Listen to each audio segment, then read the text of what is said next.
Hello everyone, welcome back to my channel. पिछले part में आप लोगों ने सुना था लैंसन ने विंग को धक्के मार के मतलब हाथ पकड़ के विंग को घर से बाहर कर दिया था दरवाजे के सामने। और इससे विंग उतना ज़्यादा शॉक्ड नहीं था क्योंकि लैंसन की बिहेवियर चेंज हो गया था। विंग ने जिस लैंसन से शादी किया था वो लैंसन तो बिल्कुल भी नहीं है। लैंसन बिल्कुल अलग है। लैंसन पहले एक इनोसेंट लड़का था पर अब लैंसन अलग है। इसलिए विंग लैंसन की इस बिहेवियर से बिल्कुल भी हैरान नहीं था। उल्टा विंग लैंसन से क्वेश्चन करता है, मेरा बच्चा कहाँ है? मतलब लैंसन की और विंग की एक बच्चा भी था, मतलब एक बच्चा भी है शायद, और जो विंग ने उसका चेहरा कभी नहीं देखा था। विंग कहता है, बोलो लैंसन, मेरा बच्चा कहाँ है? अब तक तो वो 3 साल का हो चुका होगा। तुमने अभी तक मुझे ये नहीं कहा वो एक लड़का है या फिर लड़की है। तुमने मेरे बच्चे का चेहरा तक नहीं दिखाया। इसका क्या मतलब है? और वो है कहाँ? तुमने उसे कहाँ छुपा के रखा है? लैंसन कहता है, पहली बात, वो मेरा बच्चा है, वो मेरा बेबी है, मैंने जन्म दी है। वो तुम्हारा कोई भी नहीं है, कोई भी नहीं लगता। तो तुम मेरे बच्चे के बारे में कुछ भी मत पूछना।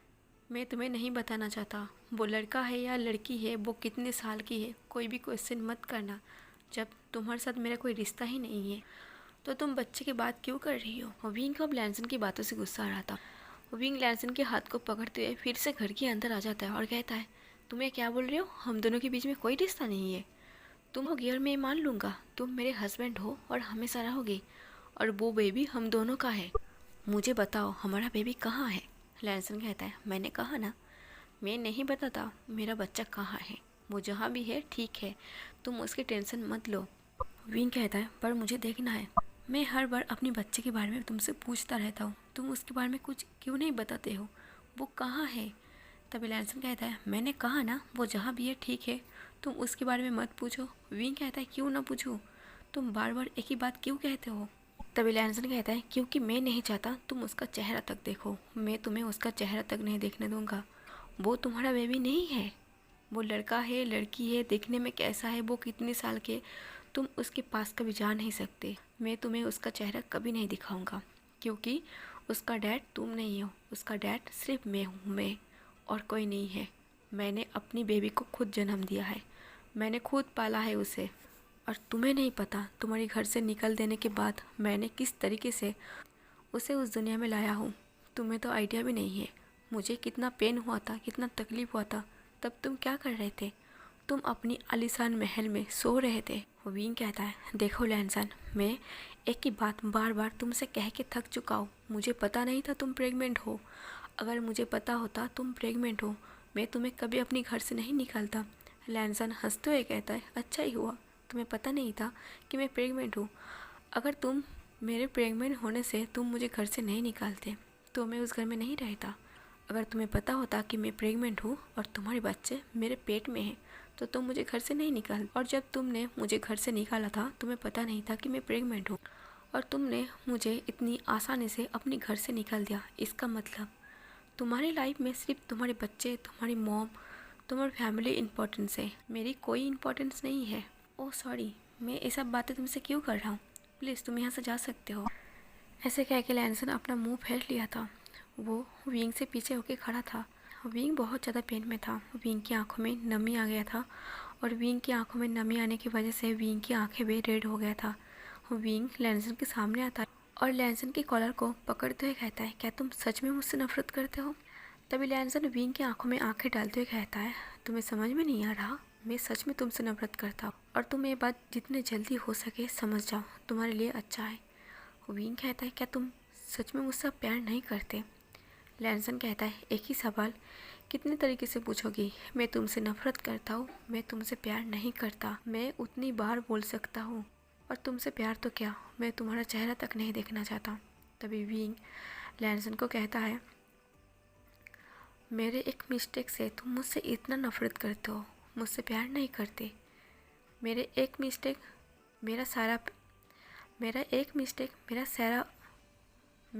मिस्टेक मेरा सारा प्यार भुला दिया तुमने। तभी लैंसन कुछ नहीं कह पाता। लैंसन और विंग बस एक दूसरे की आंखों में देख रहा था। जब वो दोनों एक दूसरे की आंखों में आंखें डाल के खड़ा था और विंग लैंसन की कॉलर को पकड़ा हुआ था, तभी लैंसन के घर में माफिया किंग आ जाता है जो लैंसन का लीडर था। जब माफिया किंग आ जाता है तब लैंसन के 10 से 15 लोग और माफिया किंग की बहुत सारे लोग रूम के अंदर आ जाता है। और जब देखता है कि विंग लैंसन की कॉलर को पकड़ के रखा है तब माफिया किंग को समझ में नहीं आया था। वो बस ये समझ रहा था कि वो पर्सन शायद वांग जी को चोट पहुंचाना चाहता है, इसीलिए वो पर्सन सीधा विंग को जाके कॉलर को खींचता है और कहता है तुम्हारी हिम्मत कैसे हुई वांग जी के ऊपर ऐसी हाथ उठाने की। तभी लैंसन थोड़ा हैरान हो जाता है। लैंसन अपनी माफिया किंग की तरफ मतलब अपने लीडर की तरफ और विंग की तरफ देख रहा था। लैंसन रोकना तो चाह रहा था पर लैंसन कुछ टाइम के लिए नहीं रोकता। तभी माफिया किंग कहता है तुम्हारी इतनी हिम्मत देख के मैं तो हैरान हूँ, तुम एक माफिया के घर में हो, तुम हो कौन। तभी विंग अपनी डीप वॉइस इस्तेमाल करते हुए कहता है मेरा कॉलर छोड़ो। तभी वो माफिया किंग और भी हैरान हो जाता है और कहता है तुम्हारी इतनी हिम्मत। विंग कहता है बात बात में करना, पहले मेरी कॉलर छोड़ो। तब माफिया किंग अपनी बंदूक निकाल के विंग के सर पर रख देता है और कहता है तुम्हें पता है तुम्हारी इस गलती की वजह से तुम्हारी जान जा सकती है। तभी लैंसन डर जाता है और विंग को हटा के उस बंदूक के सामने आ जाता है और कहता है प्लीज़ इसे गोली मत मारो। तभी वो माफिया किंग हैरान हो जाता है। लैंसन कहता है इसे मैं जानता हूँ, अब इतना टेंशन मत लो, इसे जाने दो, मैं आपको बाद में समझाता हूँ, पर इसे गोली मत मारो। तभी विंग थोड़ा स्माइल करता है। विंग को भी पता था कि लैंसन चाहे अपनी मुंह में जितनी बार भी बोल दे वो उससे नफरत करता है, प्यार नहीं करता, पर आज भी उसके दिल में उसके लिए प्यार है। और इतनी सी बात से विंग बहुत ज़्यादा खुश हो जाता है। तभी विंग कहता है आप मान भी लो तुम मुझसे प्यार करते हो। लैंसन कहता है शटअप, अपना मुंह बंद रखो। विंग कहता है शटअप कहने से कुछ नहीं होता। तभी लैंसन कहता है प्लीज़ यहाँ से जाओ, मुझे तुमसे बात नहीं करना, इससे पहले कुछ और हो जाए, मैं चाहता हूँ तुम यहाँ से निकल जाओ। तभी विंग कुछ नहीं कहता, विंग वहाँ से चला जाता है। विंग की जाने के बाद वो लीडर कहता है ये कौन है, क्या ये तुम्हारा हस्बैंड है। तभी लैंसन कहता है हाँ गग्गा, वो मेरा हस्बैंड है। लैंसन के लीडर का मतलब माफिया किंग का नाम था सिचैन। तभी माफिया सिचैन कहता है तो ये तुम्हारा हस्बैंड है और तुम्हारा ज़िंदगी को नरक बना दिया, बदतर से बदतर बना दिया, और तुम इसे ज़िंदा रखना चाहते हो, मुझसे बचाना चाहते हो। लैंसन कहता है ये वही इंसान है जिसने मेरी ज़िंदगी को नरक बना दिया, पर ये वही इंसान है जो एक वक्त पर मुझसे बहुत ज़्यादा प्यार करता था, इसने मेरी काफ़ी हेल्प की है, और यही वो पर्सन है जिसे मैं कितना भी कोशिश कर लूँ नफ़रत करने की, पर मैं कभी नफ़रत नहीं कर पाऊँगा और मैं इसे कभी चोट भी नहीं पहुंचा पाऊंगा। तभी माफिया सिजन कहता है पर वो तुम्हारे पास क्यों आया था। तभी लैंसन कहता है वो मुझे समझाने आया था कि मैं अपने गुनाह कबूल कर लूँ पुलिस के सामने और उसकी लाइफ में वापस आ जाऊँ। और अभी जिस बात पर बहस हो रहा था वो मेरी बेटी के बारे में पूछ रहा था। तभी सिजन कहता है तुमने कुछ बताया नहीं। लैंसन कहता है मैं क्या बताता, वो जिसके बारे में पूछ रहा है मुझे खुद नहीं पता वो कहाँ है, आपको पता है ना। हसन कहता है ये सब छोड़िए, आप यहाँ क्यों आए हो, क्या इम्पोर्टेंट कुछ काम है। तभी माफिया सिजन कहता है मुझे तुमसे एक इम्पोर्टेंट काम है, कुछ इन्फॉर्मेशन है जो तुम्हें देना था और कुछ काम समझाना था। तभी लैंसन कहता है पर सिजन का अब तो मुझे बुला सकते थे, यहाँ क्यों आए, आपको पता है ना आप ऐसे बाहर नहीं घूम सकते। तभी माफिया सिजन कहता है क्योंकि मैं यहाँ से गुजर रहा था तो रास्ते में ही तुम्हारे घर था, तो मैंने सोचा तुम्हें बुला के तुम्हें तकलीफ़ क्यों दूँ, मैं ही खुद बात कर लेता हूँ, और तुम इतना टेंशन मत लो, मेरे साथ कई सारा गार्ड है। तभी लैंसन कहता है पर फिर भी सीजन का मुझे आपके लिए टेंशन होती है, एक आप ही हो जिस पर मैं ट्रस्ट करता हूँ और आपके अलावा मेरी दुनिया में अब कोई नहीं है। तभी सीजन का कहता है तुम इतनी इमोशनल भारी बातें मत करो, एक माफिया के मुँह से ऐसी इमोशनल बातें जचता नहीं है। तभी लैंसन कहता है सीजन का आपको ही पता है और मुझे भी पता है। लैंसन और सीजन बात करते रूम के अंदर जा रहा था। अब लैंसन कहता है पर सीजन का आपको भी पता है और मुझे भी पता है, बाहर से हम कितना भी दिखा दे कि हम कितना हार्टलेस पर्सन है, हमारे अंदर दिल नहीं है, हम माफिया है और अंडरग्राउंड में हम काम करते हैं, पर एक बात तो सच है हम दोनों के अंदर भी एक दिल है। सीजन कहता है और इसलिए शायद हम अभी भी खुद को इंसान मानते हैं, अगर वो दिल भी हमारे पास नहीं होता तो शायद अब तक हम खुद को जानवर समझते, कीचड़ समझते। वो दोनों बात करते हुए लैंसन अपने बेडरूम में सीजन को ले जाता है। वो दोनों ही बैठ के बात कर रहा था। सीजन कहता है कल तुम्हें एक बार में जाना है, वहाँ एक इंसान आएगा, तुम्हें उस इंसान से मिलना है। तभी लैंसन कहता है बस इतनी सी इन्फॉर्मेशन देने के लिए आप यहाँ आई हो। तभी सीजन कहता है, मैंने कहा ना मैं यहाँ से गुजर रहा था, तो मैंने सोचा कि मैं तुम्हें ये इन्फॉर्मेशन दे दूँ और तुम्हें अपने घर में बुला के तुम्हें तकलीफ़ न दूँ। तभी लैंसन कहता है, पर इतनी सी बात के लिए आप मुझे क्यों भेज रही हो? किसी को भी भेज सकते थे। मुझे नहीं लगा था इतने से काम के लिए आप मुझे परेशान करोगे। तभी सीजन कहता है, वांग जी एक काम तुम्हारा है, तुम्हें जाना ज़रूरी है। लैंसन कहता है, क्या मुझसे जुड़ी हुई कोई बात है? तभी सीजन कहता है, मैंने कहा ना, कल रात 9 बजे उस बार में चले जाना। 10 बजे के आसपास वो इंसान तुम्हें मिल जाएगा। इंसान से मिलना तुम्हारा बहुत ज़्यादा इम्पोर्टेंट है और मैं नहीं चाहता बस टाइम की वजह से तुम उस इंसान से ना मिल पाओ, और इसलिए मैं चाहता हूँ तुम टाइम से पहले पहुँच जाओ। लैंसन कहता है, आपका काम हो जाएगा। तभी सीजन कहता है, मेरा काम नहीं, ये काम तुम्हारा है। बस मैं तुम्हें अभी नहीं बताना चाहता, अगर मैं तुम्हें अभी बताऊंगा तो तुम परेशानी में आ जाओगे। लैंसन कहता है, तो फिर ठीक है, रहने दो, अब मुझे मत बताओ। ऐसे कह के लैंसन और सीजन इधर उधर की और कई सारे कामों के बारे में बात करता है और सीजन वहाँ से चला जाता है। सीजन के जाने के बाद लैंसन थोड़ा अपसेट हो गया था, क्योंकि लैंसन ने आज विंग को देखा था, विंग से बात किया था। भले ही लैंसन कितना भी दिखा दे उसे कोई तकलीफ नहीं होता, वो भूल चुका है, वो विंग को भूल चुका है, वो अपने हस्बैंड को भूल चुका है, पर अंदर से वो बहुत ज़्यादा टूटा हुआ था। इधर लैंसन और सीजन के बीच में जो कुछ भी बात हुआ था वो सारी बातें विंग सुन रहा था, और विंग अभी इस वक्त वो कार ड्राइव कर रहा था, वो घर की तरफ जा रहा था। जब विंग लैंसन के घर में था, लैंसन से बात कर रहा था और लैंसन के कॉलर को पकड़ा हुआ था, तब लैंसन ने ध्यान नहीं दिया था। विंग ने एक ऑडियो रिकॉर्डर लैंसन की पॉकेट में छोड़ दिया था, छोटा सा, जो लैंसन को खुद भी पता नहीं है। विंग ने यह हरकत इसलिए किया था कि वो उस घर से जाने के बाद लैंसन की कुछ इन्फॉर्मेशन वो निकल पाए, पर विंग लैंसन की और सीजन की कही हुई हर एक बातें को सुना था, पर वो बात नहीं सुन पाया था। जब लैंसन कहा था, मैं उसे क्या बताता जब मुझे खुद पता नहीं मेरे बेटी कहाँ है, क्योंकि वो बात जब लैंसन अपने सीजन से कहा था, तब विंग लैंसन के घर से निकला था और अपनी कार में जाके वो सारे कुछ सेटिंग कर रहा था, ताकि लैंसन की और सीजन के बीच में जो बातें हो वो सुन सके। पर विंग जितने टाइम में वो ऑडियो रिकॉर्डर अपने फ़ोन के साथ कनेक्ट कर पाता, उतने टाइम में लैंसन ने वो सारी बातें कह के फिनिश कर चुका था। विंग ने बस सीजन की वो इन्फॉर्मेशन सुना था जो लैंसन को दिया था, वो बार में जाने वाली बात।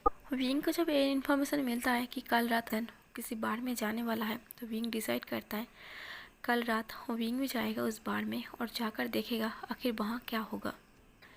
और इधर लैंसन अपने रूम की सोफे पर बैठा था, उठ के वो मिरर के सामने आता है और वही अपने नेक के अराउंड जो उसके हस्बैंड ने मार्क किया था, एक अल्फ़ा अपनी ओमेगा को मार्क करता है, जो शादी की रात जो हनीमून नाइट सुबह में विंग ने लैंसन को मार्क किया था और ये कहा था, तुम बस मेरी ओमेगा हो। लैंसन मिरर में अपने फेस को देखते हुए थोड़े टाइम के लिए फ्लैशबैक जाता है। हनीमून नाइट सुबह को जब लैंसन और विंग सो रहा था, दोनों ही नेकेड बॉडी के और एक दूसरे के बॉडी के ऊपर वो दोनों लेटा हुआ था, तब सुबह की चमकते हुए सूरज की किरण उन दोनों की बॉडी पर पड़ता है और उन दोनों की बॉडी और भी जैसे चमक रहा था। जब धीरे धीरे लैंसन अपनी आंखें खोलता है, लैंसन महसूस करता है विंग उसके ऊपर है अभी तक और उसे बहुत ही टाइटली जकड़ के रखा है। लैंसन जब विंग को छुड़ा के उठने की कोशिश कर रहा था, विंग उतना ही लैंसन को टाइटली और अपने पास खींच रहा था। लैंसन फिर भी कोशिश करता रहता है।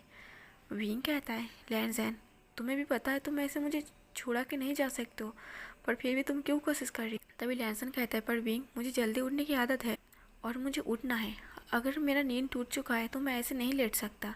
तब विंग लैंसन की बात सुन के हैरान होता है और अपनी आंखें खोलता है और खोल के लैंसन के फेस को देखता है। लैंसन के ऐसे शाइनिंग फेस देख के विंग एक पल के लिए भूल गया था कि वो लैंसन की कुछ बातों को सुन के हैरान था। विंग बस कुछ सेकंड तक लैंसन के फेस को ही देखता रहता है और लैंसन विंग की आंखों को, क्योंकि विंग की आंखें लैंसन के फेस को देख रहा था। जब विंग अपनी आंखें नहीं हटा रहा था, तब लैंसन कहता है, अब देखना बंद भी करो, तुम काफ़ी सालों से मुझे देख रही हो। तभी विंग कहता है, हाँ मैं तुम्हें काफ़ी सालों से देख रहा हूँ, पर आज की बात अलग है, आज मैं अपने हस्बैंड को देख रहा हूँ और शायद इतनी करीब से नहीं देखा मैंने। तभी लैंसन कहता है, तो इतनी करीब से तुम अब क्या देख रही हो? विंग कहता है, कुछ नहीं, तुम्हारे फेस पर जो स्कैरी है वो एक टैटू की तरह लग रही है, बहुत खूबसूरत लग रही है तुम्हारे फेस पर। तभी लैंसन अपनी आंखें को झुका लेता है और कहता है झूठ कहना बंद करो। मेरे जो फेस पर ये दाग है ना बहुत डरावना है। मुझे देख के तो बच्चे बच्चे भी डर जाता था और शायद पता भी है। लीन विंग बस वांग जी के मुंह से लीन नाम को सुनता है। विंग कहता है लैंसन तुम मेरा बने बनाए मूड को खराब कर रही हो। तुम उस पर्सन को हम दोनों के बीच में क्यों ला रही हो। तभी वांग जी कहता है सॉरी मुझसे गलती हो गई। वो तो बस मेरे स्कैरी की वजह से वो बात उठ गया था। विंग कहता है वो सब छोड़ो। लैंसन कहता है ठीक है तुम मुझे छोड़ो, मैं उठ के जाना चाहता हूँ। विंग कहता है हाँ मैं भूल ही गया था, मैं तो हैरान हूँ तुम्हारी बात सुन के। लैंसन कहता है तुम मेरी बात सुन के हैरान हो, कौन सी बात। तभी विंग कहता है तुम उठ के जाना चाहते हो पर क्यों। मैंने ड्रामा में देखा है अक्सर हनीमून नाइट की सुबह हस्बैंड हो या फिर वाइफ हो या फिर हस्बैंड एंड हस्बैंड हो, जब उनकी नींद टूटता है वो दोनों एक दूसरे को रोमांटिक होके देखता है, रोमांटिक मोमेंट एंजॉय करता है। पर तुम कैसी हस्बैंड हो, ऐसे ही उठ के जा रही हो। तभी वांग जी कहता है ना तो ये ड्रामा है और ना तो मैं कोई ड्रामा का कैरेक्टर हूँ। ऐसा कह के वांग जी उठ के बैठता है। पर वांग जी को एहसास होता है वो अंदर से कुछ नहीं पहना, उसका बॉडी पूरा नेकेड है और शायद विंग भी। लैंसन हैरान हो जाता है और अपने कपड़े को ढूंढने लगता है। तब विंग अपनी बेड पर लेटा हुआ हंसता रहता है और विंग कहता है अब उठ के जाओ, मैं देखना चाहता हूँ तुम कैसे उठ के जा सकते हो। तब लैंसन को अपने कपड़े नज़र आता है पर वो काफ़ी दूर था। अगर लैंसन उठ के जाता तो विंग शायद उसे पूरा नेकेड देख लेगा। इस डर से वांग जी वहाँ बैठा रहता है। विंग कहता है क्या हुआ, अब हिम्मत नहीं मिल रहा, जाओ अपने कपड़े लेकर आओ। तभी लैंसन कहता है विंग क्या तुम जा सकते हो, मेरे कपड़े ला सकते हो। तभी विंग कहता है तुम क्या मुझे बेशरम समझो, अगर तुम नहीं जा सकते तो मैं कैसे जा सकता हूँ। लैंसन कहता है तुम्हें लगता है तुम बेशरम नहीं हो, तुम एक नंबर की बेशरम इंसान हो। तभी विंग कहता है बात जो भी हो मैं नहीं जाता, अगर तुम्हें जाना है तुम जाओ क्योंकि कपड़े तुम्हें पहनना है मुझे नहीं पहनना। तब वांग जी कहता है तुम इतना सेमलेस क्यों हो। तभी विंग कहता है इसमें क्या सेमलेस वाली बात है, मैंने कहा ना तुम्हें जाना है तुम जाओ क्योंकि तुम्हें पहनना है मुझे नहीं पहनना। मैं पूरी रात अगर नेकेड सो सकता हूँ तो मैं और 2 घंटा ऐसे नेकेड बॉडी के साथ सो सकता हूँ। ऐसे कह के विंग सोने का ड्रामा करता है। लैंसन कहता है विंग अगर तुम नहीं गए ना। तभी विंग कहता है हद है यार, तुम नहीं जा सकते तो मैं कैसे जा सकता हूँ। तभी लैंसन कहता है तो क्या हम दोनों ऐसे पूरा दिन बेड में बैठे रहेंगे। तभी विंग कहता है बिल्कुल नहीं, मैंने ऐसा कब कहा। तभी लैंसन कहता है तो किसी को तो जाना पड़ेगा ना कपड़ा लेने के लिए, या फिर हम दोनों एक साथ चले ब्लैंकेट को कवर करके। तभी विंग कहता है हाँ ये आइडिया सही है पर मैं नहीं जाना चाहता हूँ। तभी वांग जी कहता है पर क्यों। ऐसा सुनते ही विंग लैंसन को अपने पास खींचता है। विंग लेटा हुआ था और लैंसन बैठा हुआ था। खींचते ही लैंसन विंग की चेस्ट पर आके गिरता है। विंग कहता है पहले मुझे एंजॉय तो कर लेने दो। ऐसे कह के वो फिर से लैंसन के ऊपर चढ़ जाता है और वहीं पे वो दोनों फिर से इंटीमेट होने लगता है। वो दोनों जब एक दूसरे को प्लेजर महसूस कराने में लगा हुआ था तब विंग बस लैंसन के फेस को ही देख रहा था और विंग के ऐसे देखने से लैंसन के चीक्स ब्लश कर रहा था। लैंसन कहता है ऐसे देखना बंद करो। विंग कहता है मुझे यकीन नहीं हो रहा इतना ब्यूटीफुल मैन मेरा हस्बैंड हो सकता है। ऐसे सुनते ही लैंसन विंग के बाल को खींच के अपने पास लेकर आता है और कहता है तुम सच बोल रही हो। तब विंग कहता है तुम्हें यकीन नहीं होता। लैंसन कहता है वादा करो तुम मुझे नहीं छोड़ोगे। तब विंग कहता है कल से मैं कई बार वादा कर चुका हूँ कि मैं तुम्हें नहीं छोड़ूंगा, पर फिर भी तुम एक ही बात मुझसे क्यों बोलते हो। तभी लैंसन कहता है क्योंकि मुझे यकीन नहीं है, क्योंकि मैंने जिससे भी प्यार किया है वो सारे लोग मुझे छोड़कर चला गया है तो मुझे यकीन नहीं है। विंग कहता है तुम्हें यकीन नहीं है, मैं तुमसे प्यार करता हूँ और मैंने तुमसे शादी भी की है। अब तुम मेरा हस्बैंड हो और तुम अपने हस्बैंड के नीचे सोए हुए अभी भी इस बात को यकीन नहीं कर पा रही हो कि मैं तुम्हें कभी नहीं छोड़ूंगा। लैंसन कहता है ज़िंदगी का कोई भरोसा नहीं है, फ्यूचर में कुछ भी हो सकता है। जब लैंसन ऐसा कहता है विंग को बहुत गुस्सा आता है क्योंकि विंग ने इन 4-5 सालों में और ख़ास करके हनीमून नाइट से लेकर अब तक लैंसन से कई बार वादा कर चुका है वो उसे नहीं छोड़ेगा। फिर भी लैंसन ऐसी नॉनसेंस भरी बातें क्यों लेता है। विंग को इतना गुस्सा आ रहा था। विंग गुस्से में आके वो लैंसन के नेक के अराउंड अपनी मार्क लगा देता है, मतलब अपनी मार्क करा देता है। लैंसन बहुत ही ज़ोर से चीखने लगता है पर विंग लैंसन की नेक पर मार्क करने के बाद उस मार्क पर हाथ फैलाता है और उस पर किस करते कहता है तुम्हें दर्द हुआ। लैंसन कहता है हाँ हुआ तो सही, पर ये अच्छा है विंग कहता है मैंने तुम्हें माफ़ कर दिया, अब तुम मेरा ओमेगा और हस्बैंड दोनों ही हो। तो तुम्हें अब पता चला कि तुम सिर्फ मेरी हो, अदा करना ज़रूरी है। लैंसन कहता है शायद नहीं। और लैंसन का फ्लैशबैक यहीं पर ख़त्म होता है। लैंसन अभी भी उस मार्क पर अपने हाथ फहरा रहा था और लैंसन की आंखों से आंसू बह रहा था। लैंसन मिरर में अपने फेस को देखते हुए कहता है तुमने वादा किया था और मैंने कई बार तुमसे वादा मांगा था कि तुम मुझे नहीं छोड़ोगे, पर तुमने मुझे छोड़ ही दिया ना। तुम अपना वादा पूरा नहीं कर पाए। विंग को ये बातें सुनाई दे रहा था। विंग कार ड्राइव कर रहा था, फिर भी विंग महसूस कर पा रहा था कि लैंसन कितना तकलीफ में है। विंग की बातें लैंसन सुन तो नहीं सकता था, पर फिर भी विंग भी इधर कह रहा था सॉरी, तुमसे किया हुआ वादा मैं पूरा नहीं कर पाया। मैंने जो गलती किया है उस गलती को मैं सुधारूँ। कुछ टाइम बाद विंग अपने घर पहुंच गया था। घर पहुंचते ही विंग जब अपनी रूम के अंदर जा रहा था हॉल रूम से होते हुए, तब विंग की मॉम जगा हुआ था और विंग के लिए वेट कर रहा था। और विंग को ऐसे जाते हुए देख के विंग की मॉम विंग के रास्ते को काटते हुए कहता है तुम इतनी रात तक कहाँ गए थे। तब विंग कुछ नहीं कहता, विंग बस अपने कदमों को रोक लेता है। विंग की मॉम कहता है विंग तुम कहाँ गए थे। विंग कहता है क्या आपको बताना ज़रूरी है। तो विंग की मॉम कहता है विंग मैं तुम्हारा मॉम हूँ और तुम किस तरीके से बात कर रही हो। कहता है यही तो मेरी मजबूरी है कि आप मेरी मॉम हो, नहीं तो मैं आपको कभी माफ़ नहीं करता। तो विंग की मॉम कहता है विंग तुम उस बात के लिए तुम अब तक मुझसे नफरत करते हो। तो विंग कहता है हाँ, क्योंकि उस बात के लिए अब तक मेरे हस्बैंड मुझसे नफरत करते हैं। आपने मेरी ज़िंदगी को पूरा उजड़ के रख दिया, मेरी ज़िंदगी बर्बाद कर दी। आप मेरी माँ हो के मेरे साथ ऐसा किया, बस आप मेरी माँ हो, बस इस वजह से मैं आपको माफ़ कर रही हूँ, मैं आपको सह रही हूँ। अगर कोई और होता तो मैं उसको माफ़ नहीं करता। आप भूल रही हो आपने मेरे साथ क्या किया है। मैंने कभी नहीं सोचा था कि आप मेरी माँ हो कि आप मेरी ज़िंदगी को ऐसे बर्बाद कर सकते हो। तो गाइस आज का पार्ट यहीं पर ख़त्म कर देती हूँ। आज का पार्ट कैसा लगा कमेंट करके ज़रूर बताना और लाइक कर शेयर कर देना और मेरे चैनल को सब्सक्राइब जरूर कर लेना। Thank you for watching.